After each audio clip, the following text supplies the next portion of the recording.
one nation, under God, indivisible, with liberty and justice for all.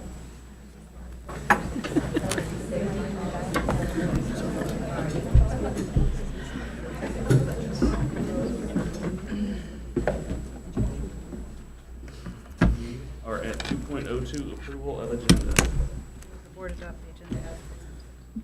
Second. Discussion on the agenda. Seeing none, roll call, please. AJ? Yes. David? Yes. Angie? Yes. Nick? Yes. Kimberly? Yes. Andy? Yes. Motion We're 2.03, honoring excellence. Mr. Ackman. Good evening, everyone. It's been a fun day here as we started this morning, of course. Saw many of you up at William Jewell for the Liberty Education Foundation Community Breakfast, a great event. And then we were in this room over the lunch hour for our Teacher of the Year luncheon, and I appreciate everyone's support. We had a good day, and a great way to wrap it up here tonight with honoring excellence. I'm going to say it's one of the better ones we've had yet. I don't want to put too many expectations on this, but we have 4 state champions. Tonight we have a model school that we'll recognize. We have an engineering national teacher of the year. So I have a pile of certificates I am just biting at the bit to give away. So we're going to start with Miss Ainsley Dillon. Would you join me here at the podium? Let's just start introducing some state champs. I'll read you her release here. It didn't take long for Liberty North freshman swimmer Ainsley Dillon to establish herself at Liberty North High School. Ainsley capped off an amazing freshman campaign with an individual state championship in the 50-yard freestyle at the Missouri State Swim and Dive Championships in St. Louis. In doing so, she became the first Eagle swimmer to win an individual state championship. Quite a feat. In addition, she captured second place in the 100 freestyle and was on 2 relay teams that took second and fourth place respectively. She was named first team All-State in all 4 events. Did I mention she was a freshman? Rounding out a few other accolades, she already owns school records in the 50 and 100 freestyle, and both relay teams she was a member of also broke records at state. At conference, she won her 4 events and was named first team all-conference across the board. There are obviously big things in the future for this young lady. And did I mention she was a freshman? Ladies and gentlemen, the first swimming state champion at Liberty North High School, Ainsley Dillon. Congratulations.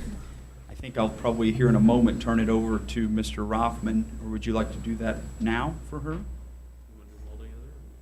Want to do them? We'll do them all. We'll do them all together. We have a little tradition here. We'll get you back up here in just a moment. Then I'm going to introduce. I'll have you guys stand next to me here at the podium. Jeremiah Reno, Graydon Penner, and Easton Hilton. If you 3 would join me. Had a chance to get all 4 of them their photo a minute ago, and we already put it out on Twitter. So anyone in the room with Twitter, be sure to like, retweet, all that good stuff. All right. This trio of Liberty High School wrestlers were critical pieces to the Blue Jays and their fantastic march to a runner-up finish at the Missouri State Wrestling Championships held in Columbia last month. First, I want to introduce freshman Easton Hilton. Easton? This young man came onto the scene and promptly racked up a total of 46 wins to only 4 losses this season. He was a district champion and first-team all-conference selection. He did, though, cap it all off with an individual state championship again last month.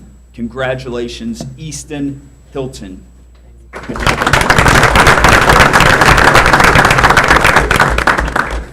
Next is junior Graydon Penner.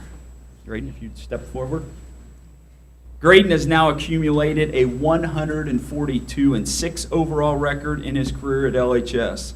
In this span, he is now a 2-time state champ, 3-time finalist, 2-time district champion, and 3-time first-team all-conference. He is also a Cadet Fargo national champion. Tonight we recognize him for his state title won last month in Columbia. Congratulations, Graydon Penner.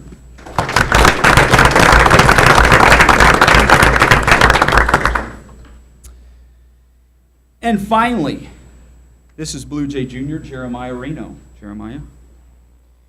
With his state championship last night, or not last night, was it last month? He is now a 3-time state champion and the owner of an unblemished 135-0 record in his high school career. He is also a 3-time district champ, 3-time first team all-conference, and Cadet Fargo national champion. Wow. Introducing Jeremiah Reno. Congratulations. And I thought I would add, and of course, Coach Brewer and some of his staff are here. Thanks for being here. Thanks for helping us out get this lined up. But at the very end of the bio, Coach Brewer says one final note. These 3 wrestlers advanced through both the district and state meet this year and did not allow a single offensive point to their opponents. Now that's how many matches, guys? 8 matches and didn't allow times 3. That's a bunch of that. That's a lot of minutes and a lot of matches and not allowing a single offensive point. So phenomenal job by these guys, and again, the future bright for that crew. So Ainsley, I'm going to have you come up, rejoin these guys, and then turn it over for a moment to Mr. Rothman. On behalf of the board, congratulations on your achievements, and as is our tradition when we have state champions in Liberty Schools, we give you a standing ovation.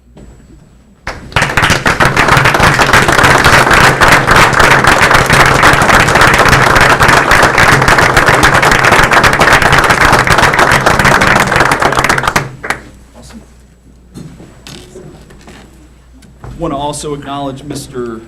Mark Warner for being here tonight. Ainsley's coach, busy, of course, with conferences. I know we've had some guys scrambling around trying to make it here this evening. A guy that I'm going to introduce here in just a moment. You know what? I'm going to introduce him right now. Brett Kisker. Come on forward. Many of you probably know Brett. He was former district teacher of the year, received many other accolades. And he just made even more news just recently. I'll read a part of this release. Brett Kisker of Liberty North High School was recently recognized by Project Lead the Way, PLTW, as the Project Lead the Way Engineering Teacher of the Year, which is the highest recognition for PLTW educators. PLTW President and Chief Executive Officer Dr. Vince Bertram presented the award in front of nearly 1,000 attendees, including teachers from across the United States, at PLTW's National Conference recently held in Indianapolis.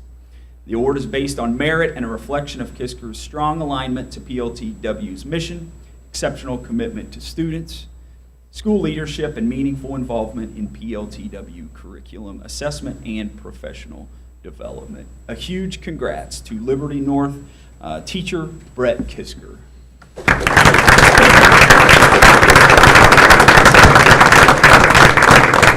Yes, go Bearcats, that's right.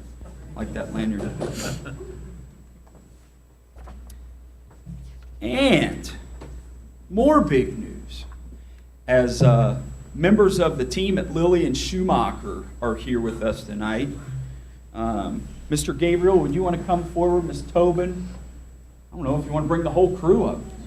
Come on, stand. Are you okay? We're comfy back there. Yes. Let's read a little bit about these guys, and then I'll maybe let Mr. Gabriel share a remark or two. The International Center for Leadership and Education, whose mission is to challenge, inspire, and equip today's educators, has named Lillian Schumacher Elementary a 2019 model school for making rapid and significant improvements in student outcomes. Lillian Schumacher Elementary recognized the need for change, collectively established a vision, and systematically worked together to create a learning environment that enables students of all abilities to thrive.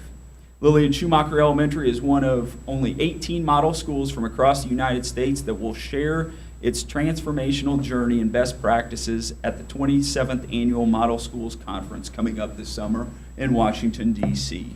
The event provides a forum for thousands of passionate educators and leaders to share innovative ideas and best practices for developing future-focused classrooms. Selected annually based on a number of criteria, model schools must have substantive data validated growth year over year, evidence of a strong culture that puts students at the center of learning, and dedication to transforming instruction to meet the needs and demands of the future. So we want to present Mr. Gabriel with the certificate tonight, and I think would you like to share a few remarks here to the board? So congratulations to Lillian Schumacher. Well, thank you for the opportunity to be recognized, and I do want to recognize our staff that came tonight. They were very modest and didn't want to come up and stand up here, but what I love most about this recognition is some validation for the work that we engage in every day for our students. And there are many great, you all know this, we're a part of a great school system. And to have the opportunity to go to Washington, D.C. And be selected as a model school and represent Liberty Public Schools is something we're very proud of, and we couldn't do that without the support of our Board of Education and all the great staff that we have at Central Office that supports us. So thank you for all that you do, and you can come to D.C. with us if you'd like. We're getting arrangements made. So thank you to our staff. Thank you to Mrs. Tobin, who is an integral part of what we do every day, and we very much appreciate being recognized. Thank you.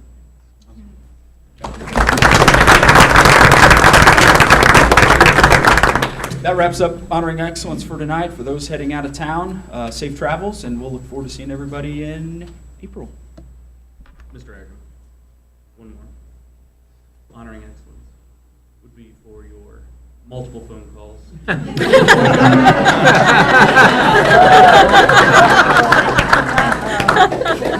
Are we done hearing from you this year?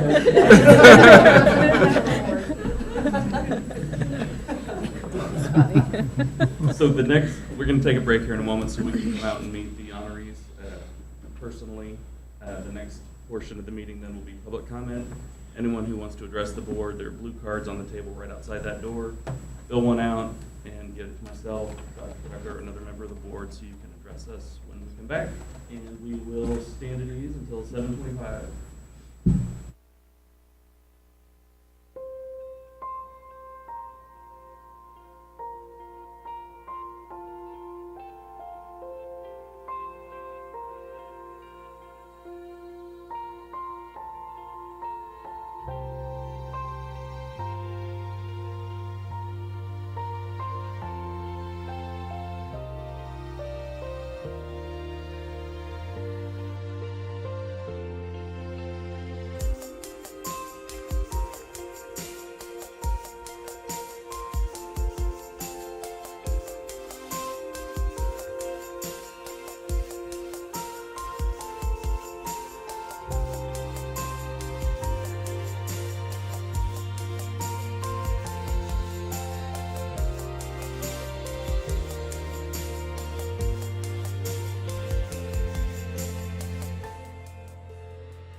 All right, I think we're all back. Anyone have any blue cards? Seeing none, we have no public comment tonight, so we're ready for the consent agenda. Oh, you want the Our consent? adopted rules of parliamentary procedure, Robert's rules, provide for a consent agenda listing several items for approval of the board by a single motion. Documentation concerning these items has been provided to all board members and the public in advance to assure an extensive and thorough review. Items may be removed from the consent agenda at the request of any board member. I move the board approve consent agenda items 3.01 through 6.04. Any discussion? Roll call, please. AJ? Yes. David? Yes. Angie? Yes. Nick? Yes. Kimberly? Yes. Andy? Yes. Motion carries. Takes us all the way down to unfinished business, 7.01, purchase and cooperative agreement. So we've been talking with you over the last several months as far as a real estate item regarding 3 tracts of land, that being the Warren Hills Remnant Tract, Canterbury Park parcel, and China Slaughter Reading Park. So we wanted to bring that to you this evening for kind of the final piece to it. Wanted to turn it over to Mr. Anderson to provide an overview of it prior to presenting it to you for approval this evening. Sure, thank you. As Dr. Tugger mentioned, this has been in process for several months, working very closely with the City of Liberty staff. And it really relates to 3 tracts of ground that we would like to convey to the City of Liberty. One is China Slaughter Reading Park. It's about 0.16 acres. The next is Warren Hills Remnant Tract at 10.25 acres. And last is a parcel of ground at Canterbury Park, which was just under 4 acres. The city has been very receptive to taking these on. Really, it's a simple conveyance, no cost involved. We no longer will have to maintain these tracts. They seemingly make more sense to be in the city's hands. And so with that, would open up to any questions and request approval. Oh, and by the way, the city council did approve this matter at their meeting last night. Further questions or discussion, or are we ready for a motion? Yeah, Steve, these are still set up to be for public use. Correct. The terms within the agreement would not only allow for the continuation and for public use, but on the Warren Hills tract, at such time that that would develop as parkland, that the school district and specifically Warren Hills staff would be engaged in the design of that facility. I don't have a question, but I do just have a comment. That I know that Steve and his group have done a lot of work with the city for all of this to come about. And just want to also recognize that the China Slaughter Park came about as the result of a gift to the school district from Mrs. Sylvia Willoughby. And this is her dream that this park came to life. And it's taken a lot of work from a lot of people for that to happen in a way that makes sense for everyone. So I'm just glad to see that we've come to realize that dream. Hopefully 3 good spots that people can either read or play or. Ready for a motion? I move the board approve the resolution as read. I still have to read the resolution. Would anyone the whole like to thing. read the resolution? Just starting at the bold, resolution of the board? Or do I have to read the whole thing? Whereas. Okay. Whereas the Board of Education has determined that the real property described in the attached purchase and cooperative agreement between the Liberty Public School District, number 53 district, and the City of Liberty, Missouri City, is no longer required for the use of the district, and whereas it would be in the best interest of the patrons of the district and the citizens of the City of Liberty for the district to sell the city the real property described in the attached purchase and cooperative agreement upon the terms and conditions provided therein, whereas notice of this sale has been published in a newspaper within Clay County, Missouri, once per week for 2 consecutive weeks, that the district is holding the real property described in the agreement for sale to the City of Liberty for public uses and purposes, with the last publication at least 7 days prior to the sale of the property, in accordance with Section 177.091 RSMO.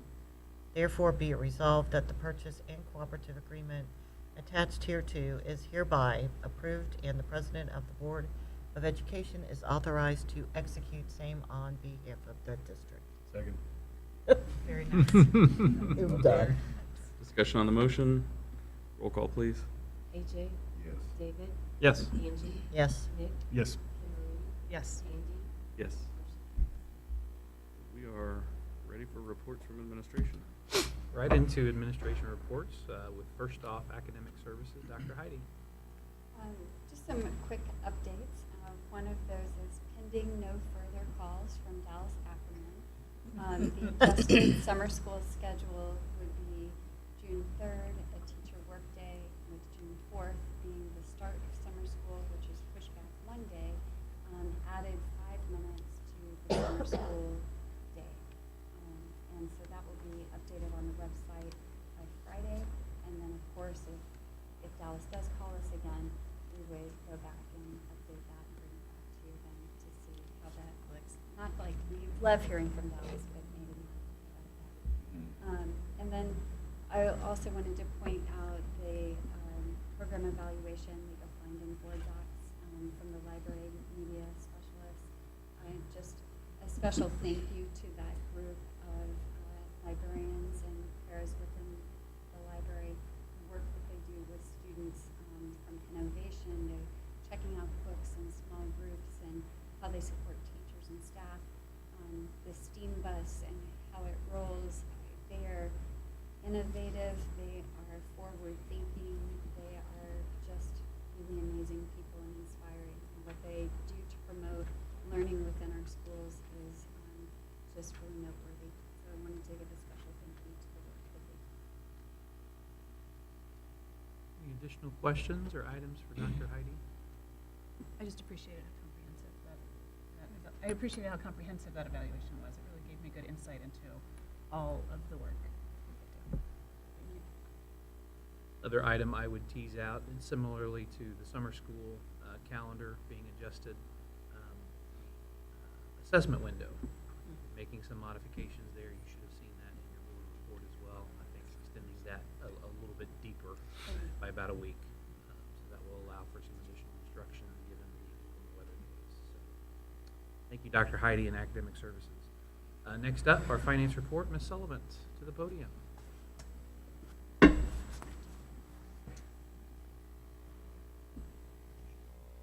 Good evening. It's that time again. We're going to talk about budget, but first I do have one donation to recognize for you tonight. A donation of volunteer hours to Shoal Creek valued at $1,000 from Texas Instruments Foundation to assist with the year-end map celebration for 3rd, 4th, and 5th grade students. We'd like to thank them for volunteering their time to help out with that celebration. One other item to call to your attention on my other report is the Audit and Finance Committee did meet last night, and they had a very good meeting, but have nothing to bring to your attention. So they will keep reviewing financial statements and have another actual live meeting on June 17th, I believe, here in this room at 5:30 on that Monday evening. So it's March, so we're going to talk a little bit about revenue tonight. And we are a couple of weeks earlier than we were at this time last year. So I have 2 weeks less information to share with you. So I'm not sure. We're not at the beginning of the PowerPoint. Can you start? Oh. So while he's working on that, usually I have a little bit more insight to what the state budget is going to be like, but right now they are just beginning the House portion of reviewing that budget, so we don't know too much about other than what the governor has proposed. So we're looking at a pretty high level tonight. This PowerPoint is also one that you should be familiar with because it's very similar to what we did last year. There's a lot of good information in there that I'm going to go through fairly quickly because you've seen it before. However, it's a good reminder and refresher to you about the way we budget, what our funds look like, and some information to help you as you're looking through our financial statements.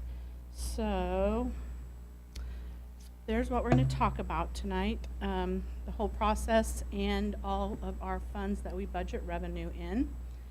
And as you know, budgeting is a very cyclical event, and it goes on all year long. So it's not something we just talk about here tonight, but we talk about it every month, and we do adjust our budget every month. So you will see that it goes on and on. We've talked about the accounting code structure several times this year, and we are still operating and presenting financial statements to you under the 17-18 code structure. But beginning in July, you will see the new code structure as it's presented below with 2 new elements. It will be a lot longer, and just a few changes in the way that we have to report to the federal government and the state government regarding the Every Student Succeeds Act. So we'll probably be talking about that a little more in the days to come, but you are still seeing the traditional accounting code in everything that we present to you right now. I have included these things for you just to explain that accounting code as you're looking through it. It will help you determine what you're looking at and decipher it a little bit as you go through the information that we present to you. And you've seen this one several times. We refer to our funds as buckets. We have buckets of money. We have 4 funds that we budget in, so we wanted you to be familiar with those again this year. And this chart also breaks it down further. If those 4 buckets weren't confusing enough, then there's other things that we call them. Desi calls them things, we call them different things, and there are many types of names that you will hear these funds go by. So if you're ever confused by Fund 1, Fund 11, Fund 10, incidental, general, they're all the same thing, and this just kind of helps you decipher maybe some of the lingo that you will hear some of us talk. So that's there for your use. And the accounting codes are broken down by functions and by objects, and they each tell you a different piece of the story about the budget, so that's there for your use if you want to look into accounting codes. Now we're going to talk about the operating revenue, which is really why we're here. We're going to have a brief overview of 3 pieces of operating revenue, and that would be local property tax, Proposition C sales tax, and the state foundation formula. Those 3 pieces of revenue comprise 78% of the revenue of our operating budget. So those are the 3 that I wanted to focus on with you this evening. Local tax revenue. We are estimating at the current time that we will have at least a $1.1 million increase in local tax revenue from property tax. That's based on the assumption that we know in December the consumer price index was 1.9%. That affects how our levy will be distributed based on the limitations within the Hancock Amendment, which prevents us from having a windfall into our operating budget based on increasing assessed valuation. I did speak with the assessor, so I do anticipate that we will have an increase in assessed valuation. It is a reassessment year. They are still working on that. We have budgeted for a 2.5% increase. I anticipate that it may be more than that, but I don't have anything in writing. So we are going to right now anticipate that we will budget at 2.5% of an increase until we hear more from the assessor's office. But I do believe at a minimum we will realize that 2.5% increase. So we'll let you know more to come on that, obviously. And the pictures below just show you how the property that is in Clay County is assessed, so you can be informed about that. Whoops. Proposition C is the 1-cent sales tax that benefits schools and highway funds. It's distributed based on weighted average daily attendance of students. And we're anticipating right now that that is going to be distributed at about $1,025 per weighted average daily attendance, which would bring in an additional $390,000 worth of revenue. The max budget that was being called for is $1,036. And until I really know what the state of the state is, I went a little bit conservative with that one and took it down to $1,025. But as that revenue starts rolling in, we'll adjust it to actual. But we left it at a little bit lower than maximum. And the last one I want to talk about, excuse me, is Basic Formula Classroom Trust Fund. And right now, we are anticipating about $950,000 in additional revenue from Basic Formula Classroom Trust Fund. Governor Parsons has proposed a $61 million increase to the foundation formula, which would be fully funding the foundation formula for next year's budget for school districts. That also is a $10 million increase in transportation, not included, but in addition to that $61 million, and the $40.9 million increase in Prop C, and then a $3 million increase in early childhood special education, which is mandatory. They have to fully fund that. But I anticipate, based on what I'm hearing now, that the $61 million increase will be realized when the House and the Senate pass this budget, based on what I'm hearing today. And that's where we get the $949,000 increase to revenue. That would be a full funding state adequacy target of $6,375. This year, we're operating under $6,308 for fully funding, so that's quite a bit of an increase. That also increases our weighted average daily attendance of a little over 105, which is based on student growth. So that's what we're expecting there. And again, that's very preliminary. We will begin to know more as the month rolls along and the budget goes through the process at Jeff City, and we'll update you on that. But in May, you'll probably see some different numbers when we have our preliminary budget presented to you. But overall, we're anticipating in the revenue side on the operating budget a $2.6 million increase in revenue, which is pretty sizable. So if student growth is more than that, property tax comes in higher, that number could increase. Likewise, if the foundation formula is not fully funded, then the number could change a little bit for that. So that's what we're looking at right now. Just real quickly on capital revenue, the things that are booked into capital revenue are our 36-cent levy for technology one-to-one, and then financial institution tax and earnings on investments that result from Fund 4. We're looking at a $1.8 million decrease in the capital revenue budget, and that's strictly because there were 2 one-time events that happened that brought revenue into the capital budget this year that will not reoccur next year. One being an insurance settlement from the 2016 hail damage that we just reached this year, and the other being some sales of capital property that will not occur next year. So that's why you see a decrease in this budget. And then debt service, finally.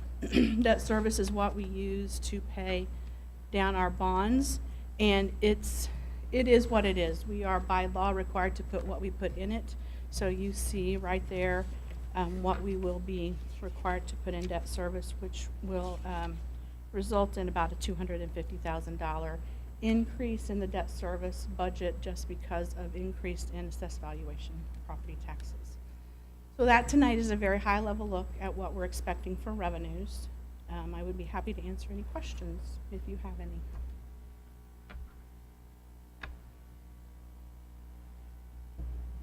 We're at the halfway mark in the legislative session, roughly.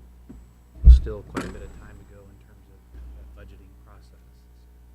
As we've done, I think now 4 years, we've started the conversation with the board in terms of the budget development piece in March with a look at the revenue, expenditures to follow in April, and then Correct. follow that up in May with the preliminary budget document with final approval in June. Right. So Cindy and her team are working with principals and directors and submitting budget proposals and deadlines and revisions, and so I appreciate that work with a lot more to come. So, Yep. additional questions for Cindy? Doesn't seem like as you were talking, Cindy, there's any surprises. No. Right? No, which is great. A Yeah. good year is where we can kind of anticipate what we think will happen, but that obviously doesn't mean it will, but nothing out of the ordinary Okay. this year.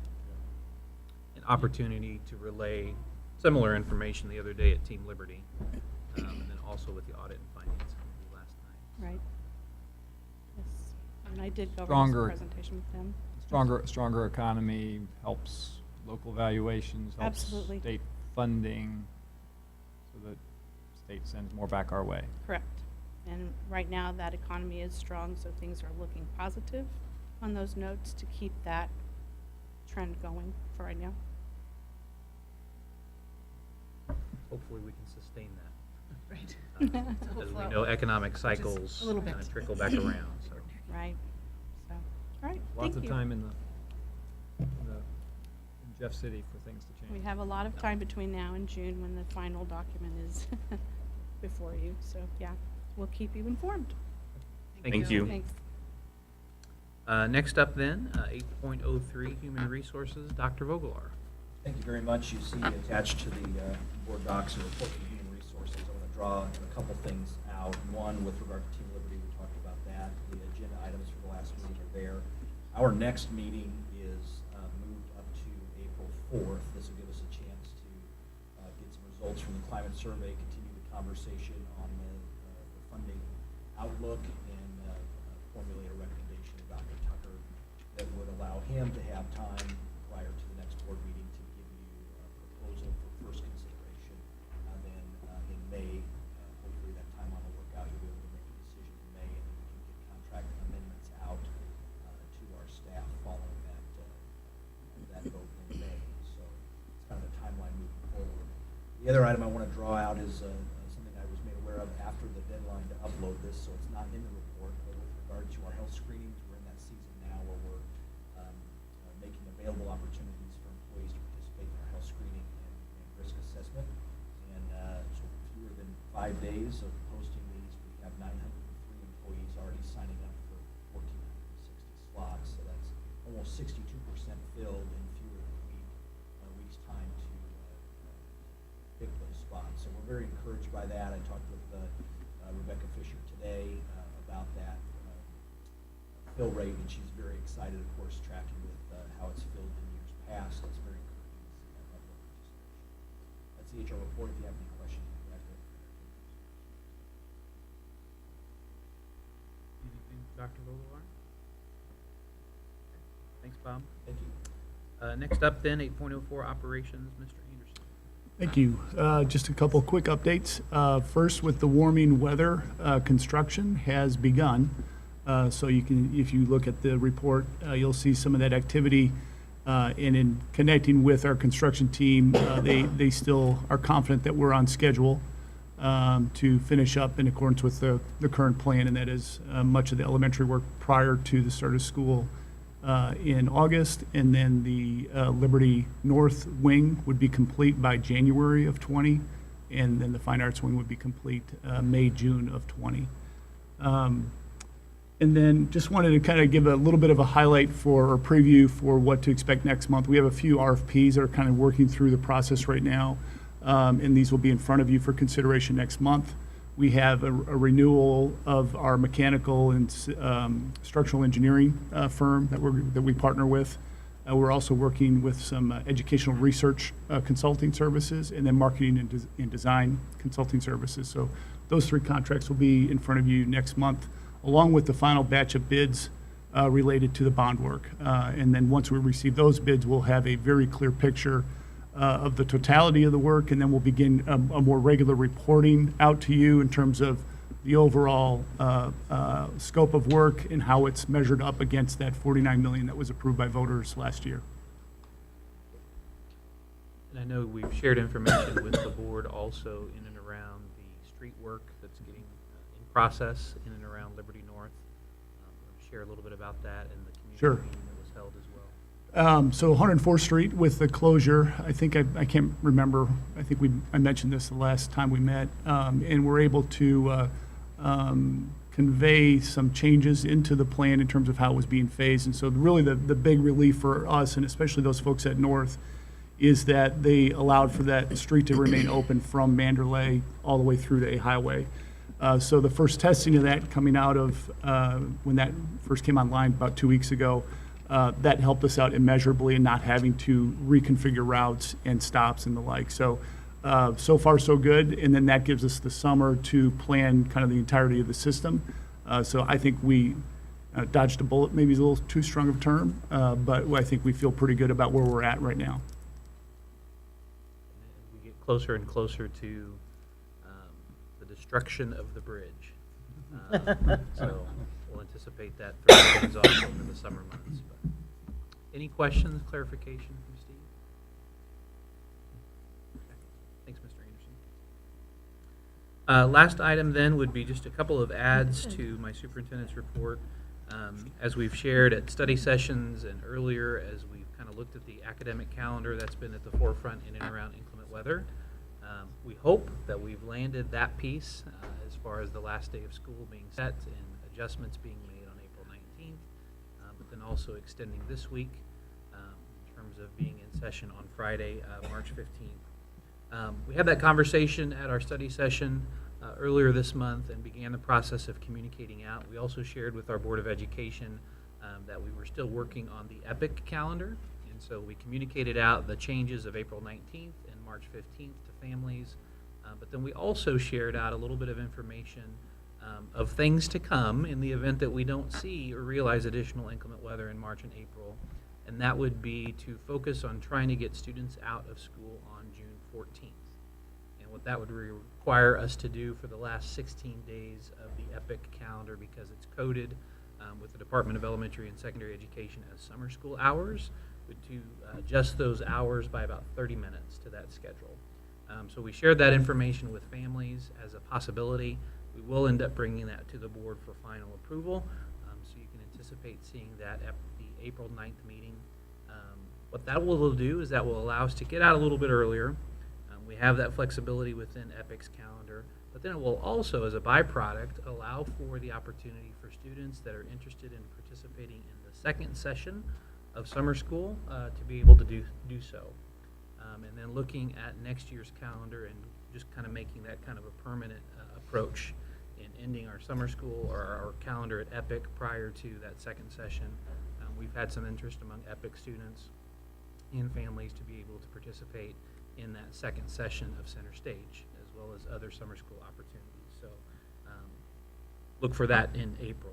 We did have multiple parents at Showcase tonight mention to me that they were Bringing that up. pleased to see that. Okay, very good. More to come. So we've had stranger things in March and April, but Right. hopefully we're done with inclement weather. Yes. A couple of other items that we wanted to share. We are in this kind of the middle piece of the legislative session. There are a couple of bills of which you're being notified by the Missouri School Boards Association that we're tracking and watching. Namely, the few that impact public education would be charter school expansion, not just relegated to the Kansas City metropolitan area or the city of Kansas City or the public schools in Kansas City or St. Louis, which is typically where they're relegated, but being able to expand that to our population hubs across Missouri. So the KC region, Columbia, Jefferson City, the city of St. Louis as well in that area, the Boot Hill in and around Poplar Bluff, and then the Springfield area. But then also opening it up with a caveat that if a community group wanted to, they could approach a local board of education and request that the local board of education sponsor a charter school, and that in the event that the local board of education declined, they could then go ahead and move forward with sponsoring that charter school. That particular approach then opens up charter school expansion to the entire state of Missouri. So we've been tracking a couple of bills tied to charter schools, voucher programs, the retirement system in terms of a few of those bills, and we'll continue to monitor that and have conversations with our legislators in and around the impact on Liberty Public Schools.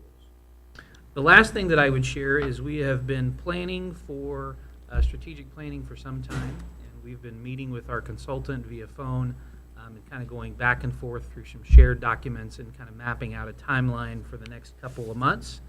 And it's really divided into three key areas, the first of which is kind of an initial push for community engagement and initiating a survey, launching a survey, of which we have nearly finalized, and we'll share that with the Board of Education for your review.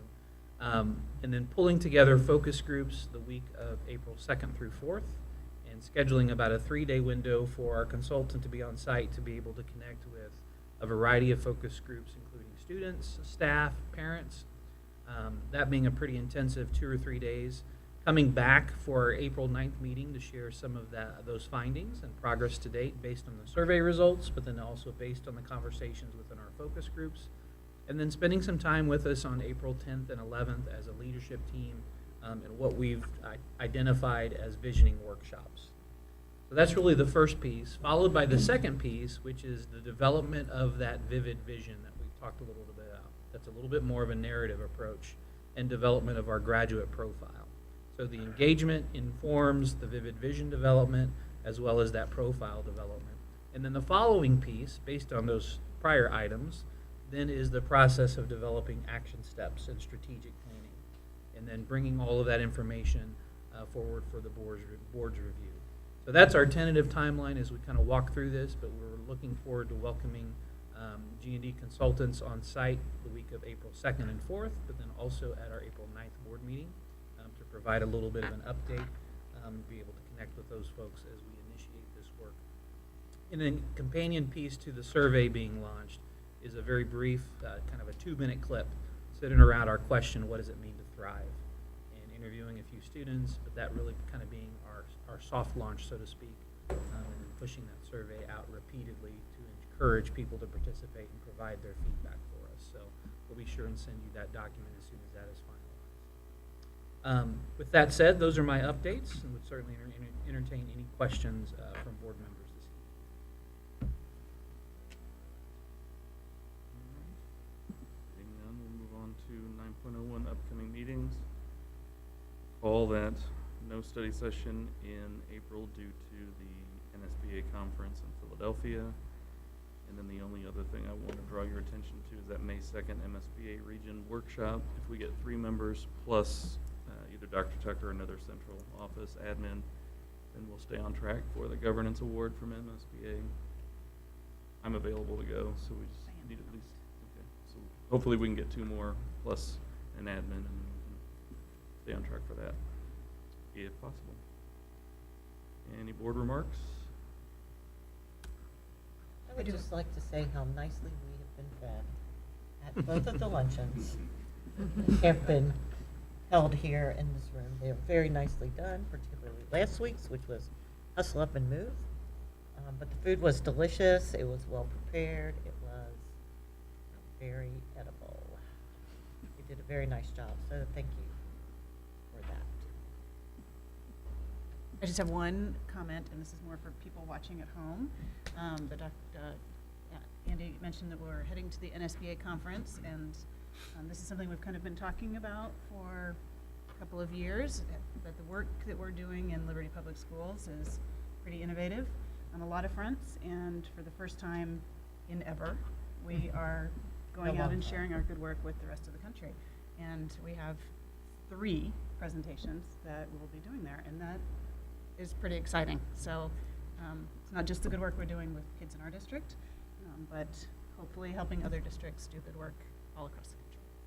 Pretty exciting. And thank you to all of you who have contributed to making sure that those presentations will be amazing. I'd like to note the Liberty Education Foundation this morning, the showcasing of the program of the students in terms of what they're doing, the achievements. Truly was tremendous. Deeply impressed with what our Liberty students are doing. All the students that came tonight picked a good meeting, because we're about an hour shorter than a normal meeting. Well Well played. done. Well played. And entertain a motion to adjourn. So moved. Do we have a second? Second. Roll call, please.